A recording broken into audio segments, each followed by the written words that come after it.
My husband wanted my sister to be his free surrogate, so I used his perfect brother instead.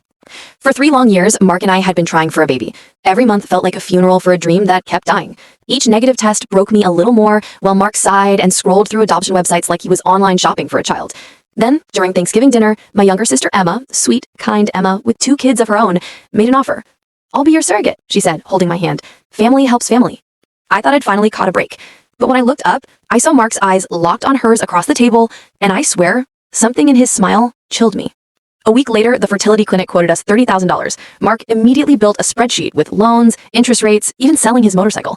I thought he was being responsible until one night, over Chinese takeout, he looked up and said, "What if we did it the traditional way?" I laughed. "What do you mean traditional?"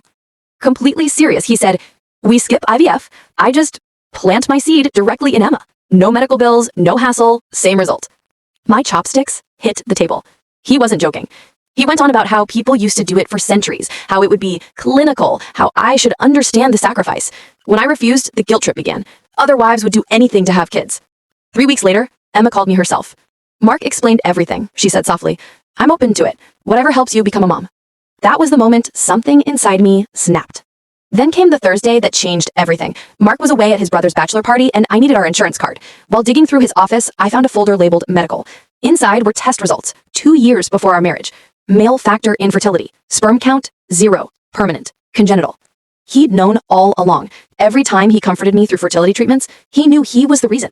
And that wasn't even the worst part. On his computer were months of messages between him and Emma, talking about their plan, how once I agreed, they'd finally have a daughter of their own, how they'd make leaving me easy. They were planning to steal my life, so I decided to take theirs apart instead. I called the one person Mark hated most, his older brother, Ryan, the golden child, Harvard MBA, family favorite. After I told him everything, he said, "Even for Mark, that's evil. Whatever you're planning, I'm in." So I acted broken. I told Mark over breakfast, "You're right, we should do it your way." He smiled, thinking he'd won. That night, I told him to come home, said I had something important to tell him. When he walked in, I said calmly, "You were right about the traditional method. We've already started trying." His face drained of color. "What do you mean, we?" "Oh, didn't I mention? Turns out I'm perfectly fertile. Just needed someone with working equipment."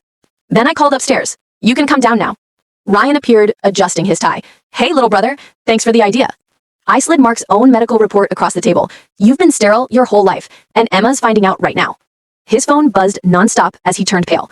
Ryan dragged him out of the house as he shouted, "You ruined my life." I filed for divorce the next morning. Emma dumped him the same day she learned the truth.